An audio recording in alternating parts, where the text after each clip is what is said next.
ये है आज आपका प्रैक्टिस सेट 4 2025 का, और आपका जो पेपर कोड था वो था 824 CM।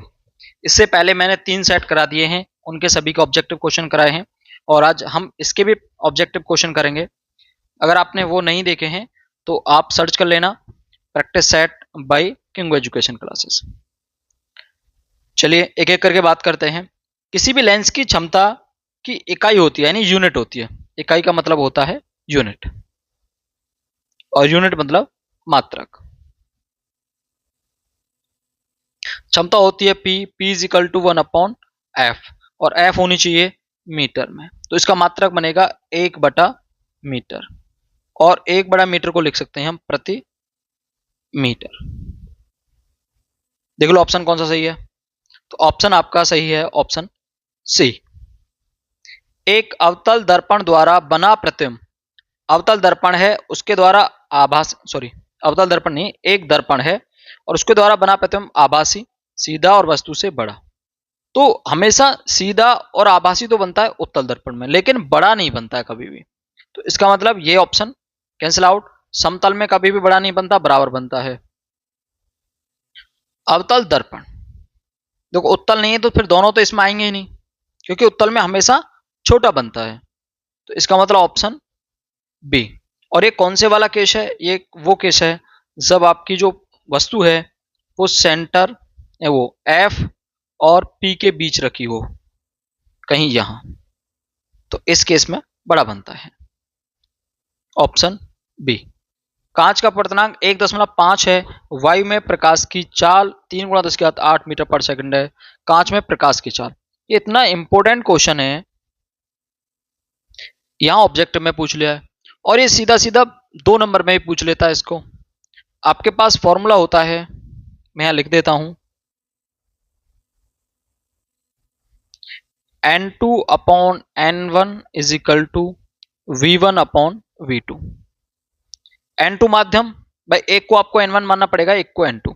कांच का अपवर्तनांक 1.5 है और वायु का अपवर्तनांक हम जानते हैं 1 होता है, तो N2 मान लो तुम कांच को, मतलब कांच में प्रकाश की चाल होगी तो वो V2 कहलाएगी।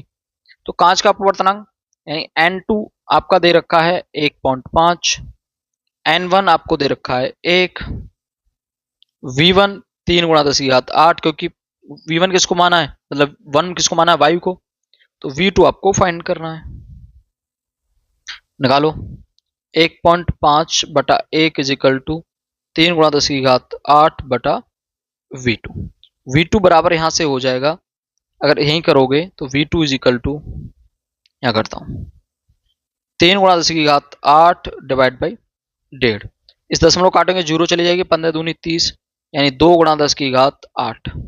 देखो ऑप्शन में सीधा भी कह सकता था कि इसका आंसर बी है, बट आपको कैलकुलेशन पता होनी चाहिए। ऑप्शन नंबर क्वेश्चन नंबर 4, आकाश का रंग नीला होने का क्या कारण है, आकाश का रंग नीला क्यों दिखाई देता है, तो ये दिखाई देता है आपका वर्ण विक्षेपण के कारण। ठीक है, गलत आंसर ये होगा ऑप्शन डी। वर्ण विक्षेपण जो होता है वो होता है आपके प्रिज्म में। ठीक है, और ये होगा आपका आंसर डी। प्रकाश के प्रकीर्णन के कारण आकाश का रंग नीला दिखाई देता है, और कहीं भी अंतरिक्ष से देखें तो वो काला दिखाई देता है। कोई भी जो भी इन दोनों में से क्वेश्चन आता है उसका आंसर प्रकाश का प्रकीर्णन होगा। क्लियर। क्वेश्चन 5, यदि किसी निश्चित प्रतिरोध से होकर बहने वाली वैद्युत धारा आधी कर दी जाए तो उसमें उत्पन्न ऊष्मा हो जाएगी, यानी प्रतिरोध को फिक्स रखा जाए। तो अब देखो ये किस किस बात पर डिपेंड करती है, क्या कर लेते हैं, H is equal to I square R T, T for time R for resistance, I for धारा। तो हीट डिपेंड कर रही है I स्क्वायर पे, तो H1 आप कुछ भी मान लो, H1 बराबर H है, और इसमें दोनों का रेशियो निकाल देते हैं। H2 क्या होगी, I स्क्वायर आर टी, ये दोनों तो बराबर रखे जाते हैं, कट जाएंगे, तो I2 जो है आधी कर दी जाती है, तो I/2 हो जाएगी, तो पूरे का स्क्वायर, यानी कि H2 is equal to H1 गुणा I square upon 4, I square upon 4, और किसके बराबर आई है, इसके, यानी हीट पहले की क्या हो गई, क्या हो गई, हीट पहले की चौथाई हो गई। तो ऑप्शन होगा आपका सी, 1/4 हो जाएगी। अगर कोई चीज स्क्वायर पे डिपेंड करती है सीधे सीधे तो वो चौथाई में चली जाएगी। अगर यहां धारा का मान दोगुना कर देते तो ये 4 गुनी बढ़ती एक साथ।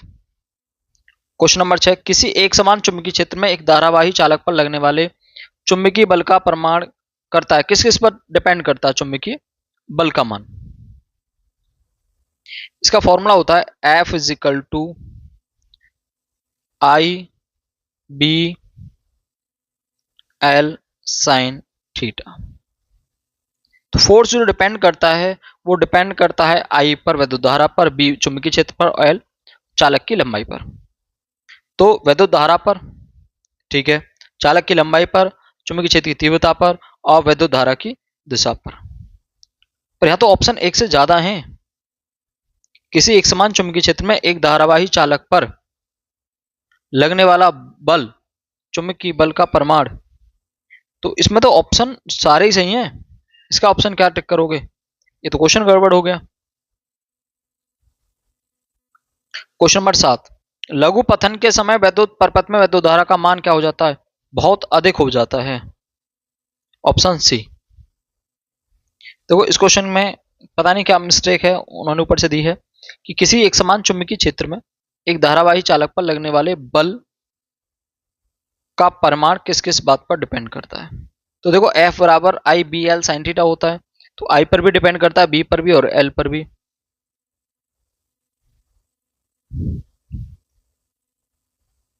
चलिए इसमें अब भाग 2, यानी कि अब यहां से बात करने वाले हैं हम केमिस्ट्री की। C6H6 में C का परमाणु संयुक्त है। C6H6 ये होता है बेंजीन, पहले तो ये बात लिख लो, बेंजीन का फॉर्मूला है। कार्बन की परमाणु संयुक्ता हमेशा 4 होती है।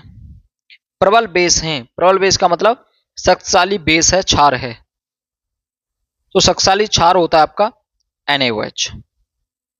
किसको गर्म करने पर ऑक्सीजन प्राप्त होती है? देखो ये सब एक्टिविटी है, एक्टिविटी भी मैं करा रहा हूं अपने चैनल पे, वो भी देख लेना। तो पोटेशियम नाइट्रेट को गर्म करने पर आपको ऑक्सीजन प्राप्त होती है। क्वेश्चन नंबर 11, साधारण ताप पर द्रव धातु है। साधारण ताप पर यानी कि रूम टेम्परेचर पर आपकी मरकरी जो होती है Hg, वो द्रव अवस्था में पाई जाती है। अवक्षेपण अभिक्रिया है यानी प्रेसिपिटेट जिसमें प्राप्त होता है, तो वो आपका ऑप्शन नंबर ए। तो ये सब एक्टिविटी वाली हैं, रिएक्शन है, ये आपको याद ही रखनी पड़ेंगी और आपके पास और कोई ऑप्शन नहीं है, ये कोई कैलकुलेशन नहीं है जो मैं आपको समझाऊं। ब्यूटेनॉल 2 का अणुसूत्र है, ब्यूटेनॉल 2 का। अब अणुसूत्र पूछ रहा है, रासायनिक संरचना तो पूछ नहीं रहा है, तो ब्यूटेनॉल 2 हो या ब्यूटेनॉल 3 हो। ब्यूटेनॉल का मतलब है ये बना होगा ब्यूटेन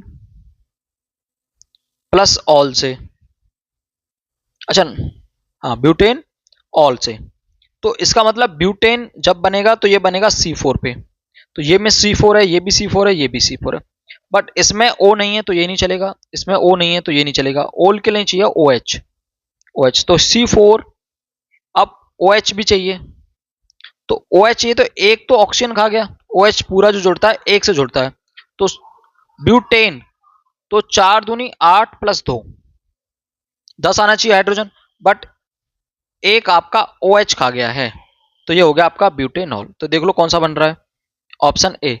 इसमें एक साथ दे दिया कंफ्यूज करने के लिए, C4H10 और O, यहां से एक हाइड्रोजन कट के इसके साथ आएगा और यहां रह जाएंगे 9, यानी ऑप्शन ए सही है।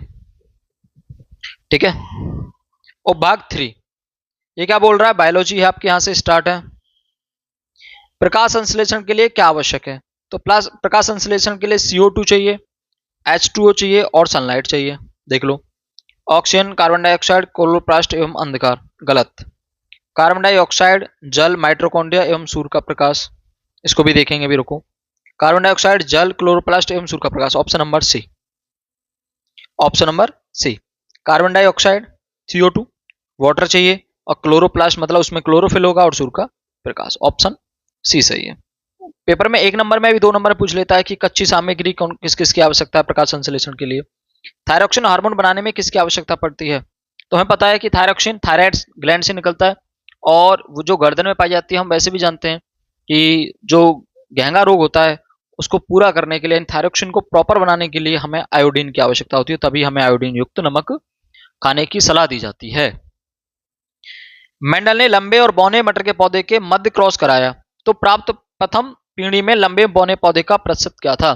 तो जब उसने प्रैक्टिकल कराया था, अब देखो यहां मैं उसको पूरा समझाऊं, आपने पढ़ा होगा, उसमें जो फर्स्ट उसने वो कराई थी तो उसमें आपको सब टोटल ही लंबे पौधे मिले थे, 100% लंबे पौधे। 17, निम्न में से कौन एक पारतंत्र जैविक घटक है। दो घटक होते हैं, एक जैविक और एक अजैविक। अजैविक मतलब जो सांस नहीं ले सकते और जैविक मतलब जो सांस ले सकते हैं। तो ताप सांस नहीं, वायु नहीं, खनिज जैसे कि आपका सोडियम पोटेशियम कोई भी मिनरल है नहीं, यानी कि ऑप्शन ए सही होगा।